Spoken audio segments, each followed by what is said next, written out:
दिल्ली में आम आदमी पार्टी को करारी शिकस्त देने के बाद बीजेपी ने जो फैसला लिया है, उससे अरविंद केजरीवाल के जख्म हरे हो गए होंगे।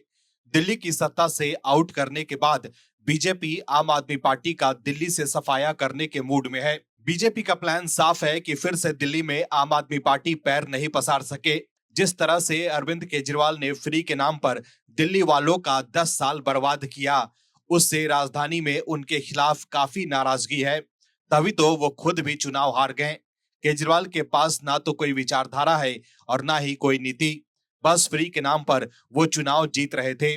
इस बार भी चुनाव से पहले अरविंद केजरीवाल लोगों को बीजेपी का डर दिखा रहे थे कि बीजेपी गलती से चुनाव जीत गई तो फ्री बिजली पानी बंद कर देगी। कुल मिलाकर दिल्ली के लोगों को 25,000 रुपए महीने का नुकसान होगा। लेकिन केजरीवाल की दाल नहीं गली। लेकिन हाँ, उनके बहकावे में आकर कुछ लोगों ने आपको जरूर वोट दिया होगा कि बीजेपी कहीं फ्री बिजली पानी बंद न कर दे। लेकिन बीजेपी अब फ्री के साथ गुड गवर्नेंस देकर दिल्ली वालों को ये दिखाना चाहती है कि फ्री के अलावा भी वो दिल्ली वालों के लिए बहुत कुछ कर सकते हैं, जैसे वो दूसरे राज्यों में कर रहे हैं। यही वजह है कि सरकार बनने से पहले ही यमुना की सफाई शुरू हो गई है और अब अपनी पारी की शुरुआत भी बीजेपी दिल्ली में धमाकेदार अंदाज में करने जा रही है। दर्शकों, जिस मैदान से अरविंद केजरीवाल नेता बने, वहीं पर उनका राजनीतिक सूरज अस्त भी हो रहा है।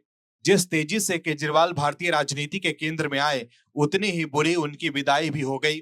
अरविंद केजरीवाल को भरोसा ही नहीं था कि वो इतना बुरा हार जाएंगे, लेकिन जनता ने बता दिया कि दिल्ली का मालिक कोई नहीं है।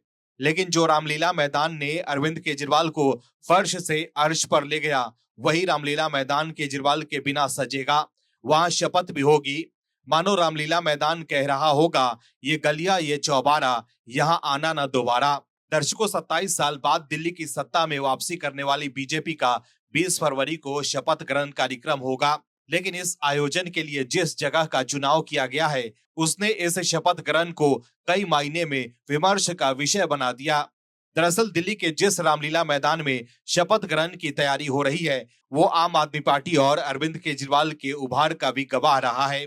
दिल्ली का रामलीला मैदान वही जगह है जहां अन्ना आंदोलन को एक मजबूत आवाज मिली थी। इसी मैदान के मंच पर भाषण देते हुए और सरकार की नीतियों को ललकारते हुए अरविंद केजरीवाल एक आंदोलनकारी नेता बने थे। इसी मैदान पर अनशन करके उन्होंने सियासत में कदम रखा था। यहीं से उन्होंने नई पार्टी बनाई और फिर दिल्ली की सत्ता पर काबिज हो गए। इस कहानी को समझने के लिए आपको करीब 14 साल पीछे चलना होगा। साल 2011 का अगस्त का महीना था, जब समाजसेवी अन्ना हजारे ने जन लोकपाल बिल को लेकर सरकार के खिलाफ विरोध प्रदर्शन शुरू किया था। धीरे धीरे इस प्रदर्शन ने आंदोलन की शक्ल ले ली और देश भर में सरकार के खिलाफ आवाज उठने लगी। रामलीला मैदान पर हर जगह हजारों की संख्या में लोग पहुंचने लगे। मैं भी अन्ना की टोपी लगाकर हर ओर लोगों का हुजूम भी दिखता था। अन्ना हजारे के अलावा एक नाम धीरे धीरे लोगों की जुबां पर चढ़ने लगा। वो नाम था अरविंद केजरीवाल। इसी का फायदा उठाकर अरविंद केजरीवाल ने राजनीति में कदम रखा। हालांकि अन्ना का इरादा कभी भी राजनीति में उतरने का नहीं था।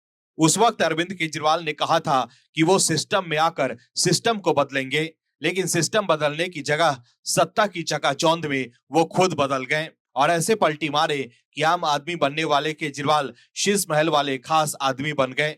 लेकिन दिल्ली के लोगों ने उन्हें सत्ता से बाहर कर आप से छुटकारा पा लिया है और अब रामलीला मैदान में शपथ ग्रहण समारोह का आयोजन कर बीजेपी केजरीवाल को साफ संदेश देने जा रही है कि जिस जगह से उनकी पार्टी सत्ता में आई थी, उसी जगह से उनकी पार्टी की विदाई हो गई है। Bureau report, OMH news.